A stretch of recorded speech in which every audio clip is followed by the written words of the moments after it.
देश चुनौतियों से नहीं से परेशान है। मुंबई मेट्रो रिलीज होने के कुछ ही घंटों में गुटखा थूककर इन लोगों ने स्टेयर्स को गंदा कर दिया। अब किसे ब्लेम करोगे? इस गंदगी के लिए जिम्मेदार कौन? अल-कायदा, जैश-ए-मोहम्मद या आम लोग जो अपने सराउंडिंग्स की वैल्यू नहीं करते, जिन्हें एक फूटी कौड़ी की भी शर्म नहीं है और एजुकेशन से सिविक सेंस नहीं आता बॉस। देश में आईफोन 17 खरीदने का क्रेज देखिए। ये लोग पानी पूरी के बाद एक्स्ट्रा सूखा पूरी के लिए लड़ने वाले लोग नहीं है। ये वही है जो खुद को देश के एलीट मानते हैं और फर्स्ट डे पर अपना आईफोन खरीदने के लिए एप्पल स्टोर में पहुंचे हैं। पूरी दुनिया में लोग आईफोन के लिए लाइन लगाते हैं, लेकिन हाथापाई करने के किस्से शायद सिर्फ इंडिया से ही सुनने मिलेंगे। अगर पढ़े लिखे पैसे वाले लोग भी ऐसे बिहेव करते हैं तो बाकी लोगों से क्या ही एक्सपेक्ट करें।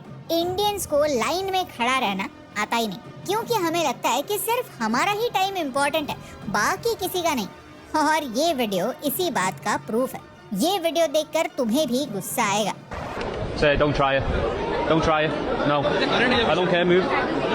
Current reservation over there. Move. You're not going in front. There's a line, mate. There's a line. Go back. It's a current reservation. Go back. This is not the. There's a, I've got Current reservation. Yeah, exact same. So move. The exact same. Which train? Move to Baroness. Which train? Doesn't matter. Which Move. train? Move. Which train? You're not going in front of me. Which train? Doesn't matter to you, does it? Which train? Doesn't matter. Go back. You're not going in front of me. 30 minutes by my train. You're not. I don't care. Pakistan के athletes जब India में आए तो उन्होंने ऐसे videos upload किए। अगर civic bodies अपना काम करेंगी, अगर लोग अपने नेबरहुड को साफ रखेंगे तो हमारी नाक नहीं कटेगी। आज प्रॉब्लम क्या है पता है? कि जो लोग गलत हैं वो तो बेशर्म है और जो लोग सिविलाइज्ड हैं वो शर्मिंदा है। ये भारत की सच्चाई है, क्योंकि इंडिया में रूल फॉलो करने वाले को क्या कहते हैं। आई एम सॉरी टू से दिस, लेकिन ये सच है और मैं ये प्रूव करके दिखाता हूँ। क्योंकि जब रूल तोड़ने वाले को सजा नहीं होती तो सजा उसे मिलती है जो रूल फॉलो कर रहा होता है। ये वीडियो देखिए। रास्ते पर एक भी गड्ढा नहीं है, लेकिन फिर भी ओमनी ड्राइवर ऐसे चला रहा है मानो उसे धड़कता हुआ दिल पेशेंट तक पहुंचाना है या फिर किसी को किडनैप करना है। किस बात की जल्दी है पता नहीं, लेकिन रॉन्ग साइड ड्राइविंग करते करते सामने से ट्रक आता है, ड्राइवर की फट जाती है और फिर वो ड्राइवर एक बाइकर और पेडेस्ट्रियन से टकरा जाता है। यानी सजा उन्हें मिल रही है जिनकी कोई गलती नहीं है। जो मिस्टेक करता है वो तो बचकर निकल जाता है और जिसकी कोई मिस्टेक नहीं वो किया है। एक और एग्जांपल देखो। ये अंकल खुद रॉन्ग साइड में स्कूटर घुसाए हुए हैं और एटीट्यूड ऐसा दिखा रहा है मानो उन्होंने कोई मिस्टेक की ही नहीं, गलती किसी और की है और टाइम वेस्ट किसी और का हो रहा है। शायद कलयुग इसे ही कहते हैं। ऐसा सीन आपको भारत में कहीं भी देखने मिल सकता है। क्या कूड़ा फेंक रहा अच्छी चीज है? कूड़ा क्या यहीं देखते हो भाई? ये दिख रहा है जो मेरे को आगे मेरे आगे दिखता है, जो मेरे आगे दिखता है। हाँ, तो अब तक झूठ क्यों बोल लेते कि फिर मैंने नहीं फेंका? आज का वीडियो बस यही है, कड़वी सच्चाई।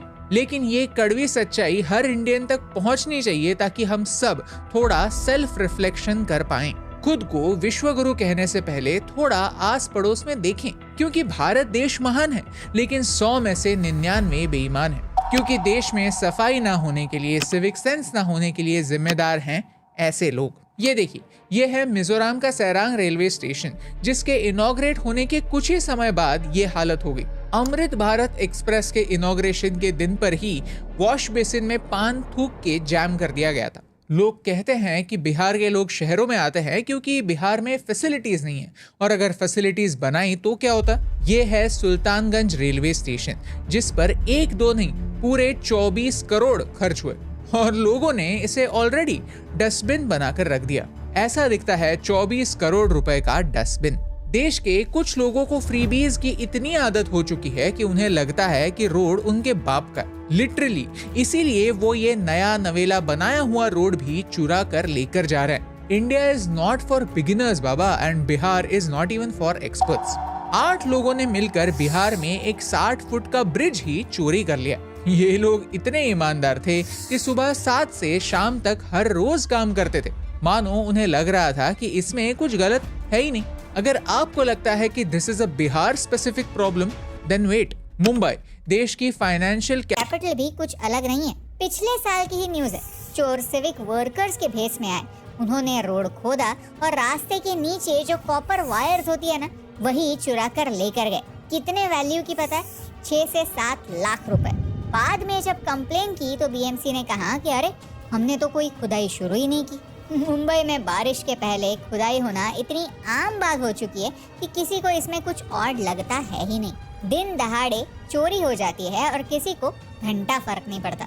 ये चोर हैं, क्रिमिनल्स हैं, लेकिन ये एक मेंटालिटी की ओर इशारा करते हैं कि हम इंडियंस कितने सेल्फिश बन चुके हैं। हमें बस इसी बात की चिंता है कि हमारा काम निकल रहा है, हमारा घर चकाचक है, हमारी सोसाइटी का कचरा सोसाइटी के बाहर जाता है, उसके बाद हमें क्या फर्क पड़ता है। और यही एटीट्यूड हमें ट्रेनों में दिखता है जहां एसी डिब्बों में भी इतना कचरा पड़ा रहता है। और हम हमारी जनता से क्या एक्सपेक्ट करें जब हमारे नेताओं ने अपनी रैली में कैमरास के सामने रास्ते पर थूकना इतना कैजुअल समझ लिया, इतना ओके बना दिया कि किसी को भी इसमें कुछ गलत लगता है ही नहीं। इंडिया से दुनिया नफरत नहीं करता, इंडिया से इंडियंस खुद नफरत करता है।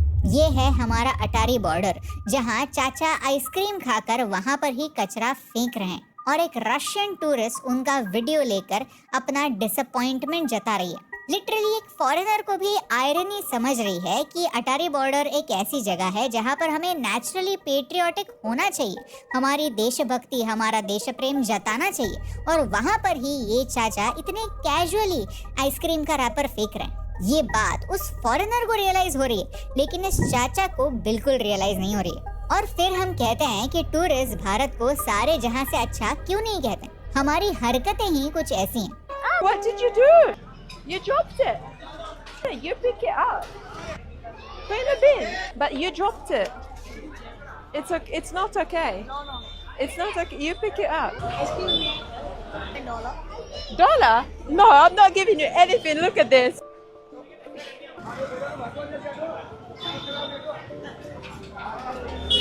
अगर किसी ने कह दिया कि इंडिया इज डर्टी तो कमेंट्स में जाकर फाइट करने वाले कीबोर्ड वॉरियर्स बहुत होते हैं, लेकिन वही कीबोर्ड वॉरियर्स चॉकलेट खाकर रैपर गाड़ी के बाहर फेंकते हैं। भारत सारे जहां से अच्छा है।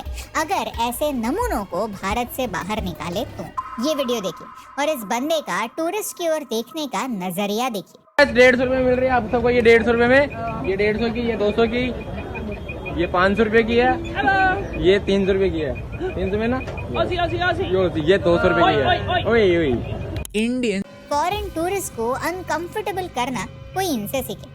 हेलो गाइस, ये मेरी लुगाई है।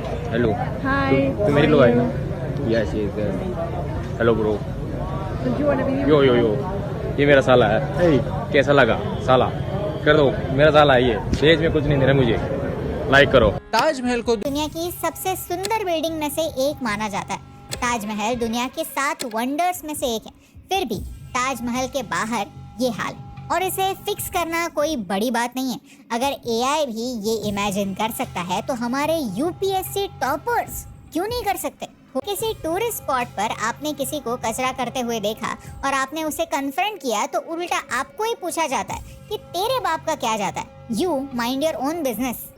We were not fighting. I told you in so many words that please throw it in the dustbin. You say dustbin ही नहीं है। बद्रीनाथ हमारे 4 धामों में से एक, देश के सबसे पवित्र जगहों में से एक। अब आप सोचेंगे कि भगवान से प्यार नहीं तो एटलीस्ट डर से ही सही लोग यहाँ पर तो बिहेव करेंगे, लेकिन बिहेव तो इंसान करते हैं। ये इंसान थोड़ी ना, ये तो जानवर है। शायद इसीलिए हम गंगा मैया कहते हैं, लेकिन फिर भी गंगा दुनिया की सबसे पॉल्यूटेड नदियों में से एक है। यमुना में हर साल झाग आता है। हम शायद दुनिया का इकलौता कल्चर है जो नदियों की पूजा करते हैं, लेकिन उसी नदी को कचरे से, पोल्यूशन से नाला बना देते हैं। क्या यार अंकल, हम नदियों की पूजा करते हैं, नदियों में निर्माल्य फेंकते नहीं। नदियों में निर्माल्य न जाए इसीलिए निर्माल्य कलश होता है। आपको क्या लगता है, क्या भगवान इन अंकल पर प्रसन्न होगा? ऐसे नमूनों के लिए गरुड़ पुराण में अलग अलग चैप्टर्स लिखे जाएंगे। आंटी को जूम करो, वो देखो क्या शब्द है ये, बताओ मुझे, क्या पूजा पाठ है ये? कौन से ग्रंथ में लिखा है ये करने को, बताओ। इंसिडेंट से सुनाकर बहुत हो गए, अभी आगे बढ़ते हैं। I want to ask you a question कि कभी सोचा है कि सिंगापुर 1965 में एक फेल्ड नेशन हुआ करता था और आज दुनिया के रिचेस्ट देशों में से एक बन चुका है। सिंगापुर के पहले prime minister Lee Kuan Yew तो कहते हैं कि उनका सपना था कि उन्हें सिंगापुर को कोलकाता जैसा बनाना, लेकिन आज सिंगापुर कोलकाता से मीलों आगे हैं। क्यों? क्योंकि सिंगापुर ने एक बात समझ ली है, we first not me first. और इसीलिए सिंगापुर में छोटी छोटी चीजों के लिए बड़ी बड़ी फाइन्स होती है। सिंगापुर को फाइन सिटी भी कहा जाता है क्योंकि यहाँ पर अगर पब्लिक में च्यूइंग गम चू किया तो फिर 1000 सिंगापुरियन डॉलर्स का फाइन है, पब्लिक में स्मोकिंग किया तो 500 सिंगापुरियन डॉलर्स का फाइन है, और अगर स्पिटिंग किया तो फिर 5000 सिंगापुरियन डॉलर्स का फाइन है। ये बात कई सक्सेसफुल एशिया के देशों में कॉमन है, उन सारे देशों में जो दूसरे महायुद्ध के बाद डिस्ट्रॉय हो गए थे और जिन्होंने अपने आप को रीबिल्ड किया। उन्होंने सिर्फ बिल्डिंग्स वापस नहीं बनाए, उन्होंने अपना कल्चर वापस बनाया। जापान का एग्जांपल लेते हैं। हम कहते हैं कि इंडिया में क्राउड इतना है कि रूल्स फॉलो करना इम्पॉसिबल हो जाता है। Really? Is it really impossible? यहाँ देखिए, इस वीडियो में भी क्राउड है, रश आवर है, सबको ऑफिस पहुंचने की जल्दी है, लेकिन फिर भी ट्रेन आने से पहले लोग लाइन में खड़े हैं। इससे केओस कितना कम होता है। क्राउड होते हुए भी सब कुछ कितना ऑर्गेनाइज्ड लगता है, क्योंकि यहाँ रूल्स तोड़ना नॉर्मल नहीं, रूल्स फॉलो करना नॉर्मल है। जो रूल्स तोड़ते हैं उन्हें अथॉरिटी से तो सजा मिलती ही है, समाज से भी सजा मिलती है। सब लोग एक साथ आकर उसे पनिश करते हैं जिसने रूल तोड़ा है, क्योंकि यही कॉमन सेंस है कि रूल तोड़ने वाला है और रूल फॉलो करने वाला सही। बिकॉज जापान मानता है वी फर्स्ट। हम हमेशा जापान के सिविक सेंस का एग्जाम्पल देते हैं क्योंकि जापान कहता है वी फर्स्ट, ना कि मी फर्स्ट। यहाँ देखिए, क्राउड है लेकिन फिर भी सब लोग एक ही साइड से चल रहे हैं जो सही है। लेफ्ट साइड कंप्लीटली एम्प्टी छोड़ा गया है। क्यों? क्या इन्हें काम पर पहुंचने की जल्दी नहीं है? क्या इनके कमिटमेंट्स नहीं है? क्या इनका टाइम इम्पोर्टेंट नहीं है? जरूर है, लेकिन जापान में कम्युनिटी एक इंडिविजुअल से ऊपर है। एक इंसान के पर्सनल इंटरेस्ट कम्युनिटी के इंटरेस्ट से ऊपर नहीं है। क्या हम यही सेम बिहेवियर, यही सेम कॉमन सेंस इंडिया में नॉर्मल नहीं कर सकते? आरसीबी आईपीएल जीतने के बाद जब अचानक से नेक्स्ट डे उनकी विक्ट्री रैली ऑर्गेनाइज हुई तो चिन्नस्वामी स्टेडियम पहुंचने की जल्दी में लोगों ने ऐसे मेट्रो के बैरियर्स को क्रॉस किया, और इसी मेंटालिटी की वजह से आगे जाकर क्या हुआ? स्टैम्पीड हुआ और लोगों की जानें भी गई। यानी अल्टीमेटली सफर करने वाले हम खुद ही हैं। लेकिन आप जरा एक बात सोचिए कि ऐसे सिचुएशन में आप क्या करते हैं जहां आपके आजू बाजू के सारे लोग हैं जो रूल तोड़ रहे हैं, जहां पर रूल तोड़ना नॉर्मल किया गया है। बैरियर होने के बावजूद सब लोग उसके ऊपर जंप करके जा रहे हैं और किसी को भी रूल्स की परवाह नहीं है। और अगर सिर्फ आप ईमानदार बने रहते हैं और इस वजह से आपकी वो रैली छूट जाती है जिसकी आप सालों से इंतजार कर रहे थे, तो लोग क्या कहेंगे? कोई भी आकर आपको नहीं कहेगा कि तू सही है, सब लोग आकर आपको यही कहेंगे कि तू है। सब लोग रूल तोड़ रहे थे तो तुझे क्यों ईमानदार बनना था? क्योंकि सच तो यही है कि कैमरा पर प्रूफ होने के बावजूद इन इम्बेसिल्स पर एक्शन नहीं ली गई। वो सब छूट जाएंगे और पीछे रह जाओगे आप। जब हम ये बात समझते हैं कि हम कम्युनिटी से ऊपर नहीं, हम कम्युनिटी का हिस्सा है, तो देखिए क्या क्या पॉसिबल है। इन स्टूडेंट्स को देखिए, इन्हीं का एग्जाम्पल लीजिए। क्या ये आपको जापानीज दिखते हैं? ये इंडियंस ही हैं। लेकिन इन्होंने जब अपने एरिया में एक प्रॉब्लम देखा तो उन्होंने एक साथ आकर उस पर एक्शन लेने की ठानी और करके दिखाया। सोचिए, अगर हर स्कूल अपने एरिया को अडॉप्ट करे तो, बच्चों को एज एन एक्टिविटी सफाई का इम्पोर्टेंस समझाए तो, और साल में एटलीस्ट 2 बार ऐसे सफाई की मुहिम शुरू करे तो इंडिया भी साफ हो सकता है। लेकिन इसमें सिविलियंस के पार्टिसिपेशन की जरूरत है, क्योंकि ये कचरा हमारा है और इस कचरे को साफ करना भी हमारी ही जिम्मेदारी है। हम वेट नहीं कर सकते कि कोई और आकर हमारा कचरा साफ करेगा। हमें हमारे शहर को साफ करना ही होगा। किसी भी बच्चे को स्कूल की टेक्स्ट बुक में पढ़ाया नहीं जाता कि रास्ते पर कचरा फेंकना ओके। वो अपने पेरेंट्स को देखता है और देखकर ही सीखता है कि गाड़ी साफ रहनी चाहिए, रास्ते को साफ रखना मेरी जिम्मेदारी नहीं है, वो काम कोई और कर लेगा। ऐसे एक्टिविटीज से बच्चों को टीम वर्क भी सीखने मिलेगा और ये भी पता चलेगा कि भारत भी साफ हो सकता है। सिविक सेंस लाना मुश्किल हो सकता है, लेकिन अगर रूल्स तोड़ने वाले को सजा मिलने का डर हो तो ये मुश्किल जर्नी पॉसिबल बन सकती है। ठीक ऐसे ये कोई फॉरेन कंट्री नहीं है, ये दिल्ली है, जहाँ पुलिस के डर से ही सही लोग लाइन में खड़े हैं। क्यों ना ये छड़ी का डर हर स्टेशन पर लाया जाए। तो इस वीडियो से मैंने आज क्या सीखा? लेसन नंबर 1, जब तक रूल्स तोड़ने वाले को सजा नहीं मिलती तब तक सजा उन्हें मिलती है जो रूल फॉलो करते हैं। लेसन नंबर 2, इंडियंस की रिस्पेक्ट नहीं है क्योंकि हम खुद की रिस्पेक्ट नहीं करते। नंबर 3, सिर्फ क्राउड प्रॉब्लम नहीं है, क्राउड का मी फर्स्ट मेंटालिटी प्रॉब्लम है। लेसन नंबर 4, सिविक सेंस नेताओं में नहीं है, कॉमन मैन में भी नहीं है और सिर्फ पैसे आने से सिविक सेंस नहीं आता। लेसन नंबर 5, चीजें तभी बदलेंगी जब छड़ी चलेगी, जब हम ऐसे लोगों को नेम करेंगे, शेम करेंगे, उन्हें सोशल मीडिया के थ्रू बदनाम करेंगे, तभी थोड़ा सा ही सही जस्टिस आएगा। ओके, पूरे वीडियो में मैंने इंडियंस में सिविक सेंस न होने की भरपूर बात रांट करने के बाद let me show you another perspective. ये है स्विट्जरलैंड, जहाँ के वर्ल्ड क्लास इंफ्रास्ट्रक्चर के बावजूद लोगों ने यहाँ पर भी कचरा करके छोड़ा। सिविक सेंस न होने पर सिर्फ इंडियंस की मोनोपोली नहीं है। चाइना की बात करें तो चाइना की भी ऐसी तस्वीरें ढूंढने पर मिल सकती हैं। No country is perfect because there are good people and there are bad people all over the world. लेकिन ये कोई एक्सक्यूज नहीं है न सुधरने के लिए। चाइना, स्विट्जरलैंड का एग्जाम्पल देना यहाँ जरूरी इसीलिए क्योंकि मैं बिल्कुल नहीं मानता कि इंडियंस सुधर नहीं सकते। कोई भी बच्चा अपनी माँ की पेट से 0 सिविक सेंस लेकर नहीं आता।